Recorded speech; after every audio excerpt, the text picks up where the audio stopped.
Negara selama 10 tahun belakangan ini selain dipenuhi dengan pencitraan foya-foya proyek megah, pakai hutang yang tidak bisa terbayar oleh anak cucu kita, di belakangnya menjalankan pemerintahan dengan tekanan sprindik dan premanisme. Drama terbaru, segerombolan orang melakukan premanisme menjalankan perintah langsung. Perintah langsung dari siapa ya? Mengapa harus mengobrak-abrik acara forum diskusi akademik? Apakah rezim sekarang segitu dungunya sehingga tidak bisa debat pakai akademis, sehingga daripada kalah debat yang penting menang otot pakai preman aja? Pemuja rezim memang sudah buta tuli dan menganggap premanisme membubarkan acara akademis adalah hal yang biasa. Yang mana di sisi demokrasi, dialog akademis adalah puncak budaya manusia tertinggi. Sementara adu otot, teriak-teriak mengancam, premanisme, menakut-nakuti, meneror adalah bentuk budaya rendah. Kaum IQ di bawah 78 bahkan. Rakyatnya 78, pejabatnya ya di bawah 78 IQ-nya rupanya. Kita banyak yang menyaksikan beredar video orang yang mirip seseorang yang berstatus tersangka dalam kasus penyerbuan gerombolan acara FTA atau Forum Tanah Air di Grand Hotel Kemang 28 September 2024 kemarin. Dalam video itu dia terlihat berada dalam kegiatan Partai Golkar. Kehadiran dalam rapat pengurus pleno DPP Partai Golkar pada 13 Agustus 2024 tersebut menimbulkan pertanyaan serius. Apakah orang tersebut? Apakah kedudukannya dalam organ DPP Partai Golkar?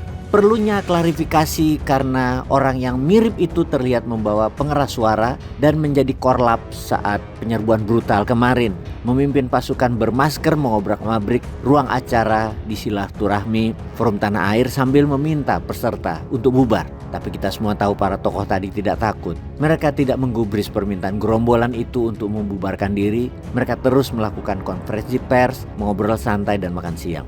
Sementara gerombolan pelaku teror setelah mengobrak-abrik nampak secara emosional mencederai salah seorang petugas security hotel. Lalu gerombolan tersebut keluar dan memberikan peringatan kepada security hotel agar tidak ada konflik fisik karena aksi itu ada perintah langsung. Sebagai komandan lapangan, gerombolan teroris seseorang yang berinisial FEK tersebut dijadikan tumbal untuk ditangkap dan menjadi tersangka. Video penyerbuan dan perampasan berbagai atribut terekam dan viral di berbagai media. Sebelumnya, di pagar keluar, ternyata FEK mencium tangan petugas kepolisian dan merangkul hangat dengan personil kepolisian yang berkata, "Sukses, sukses." Suasana tersebut membahagiakan mereka. Kondisi ini akhirnya berubah dan membuat pusing, khususnya setelah video pengerusakan brutal tersiar. Sulit untuk mendapatkan simpati kecuali kemarahan, rasa muak dari masyarakat terutama warganet. Kini si komandan gerombolan terekam pada acara DPP Partai Golkar.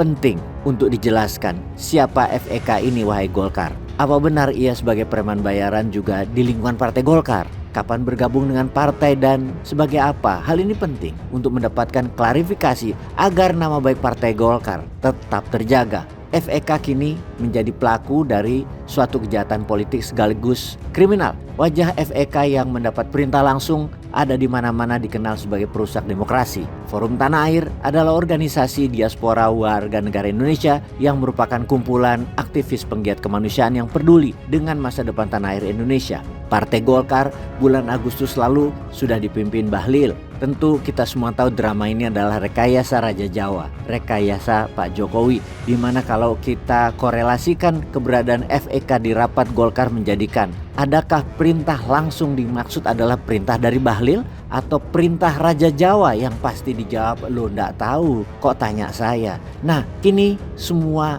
jadi serba mungkin. Kepolisian tidak perlu nanti menyatakan gerombolan teror ini yang merusak ini pelaku persekusi Forum Tanah Air di Kemang itu dilakukan atas inisiatif sendiri, karena itu nggak bisa diterima akal sehat kecuali pemuja rezim yang percaya hal itu. Dan hal itu semua bertentangan dengan fakta di lapangan yang disaksikan banyak orang. Komunikasi panitia dengan aparat kepolisian dan security hotel di lokasi menunjukkan gerombolan yang meneror tadi tidak berdiri sendiri. Mungkinkah gerombolan FEK ini gabungan antara preman dan polisi yang menyamar? Ini membuat warganet yang selalu tidak percaya menjadi bertanya-tanya karena sudah terlalu sering dibohongi oleh pejabat di atas sana dan ketahuan lagi bohongnya. Partai Golkar tidak boleh diam. Jika Golkar tidak melakukan klarifikasi maka berarti ada proteksi. Ketika Partai Golkar melalui Bahlil berada dalam kendali Jokowi maka kalimat perintah langsung dapat dibaca juga merupakan perintah tidak langsung dari Jokowi sang pengendali.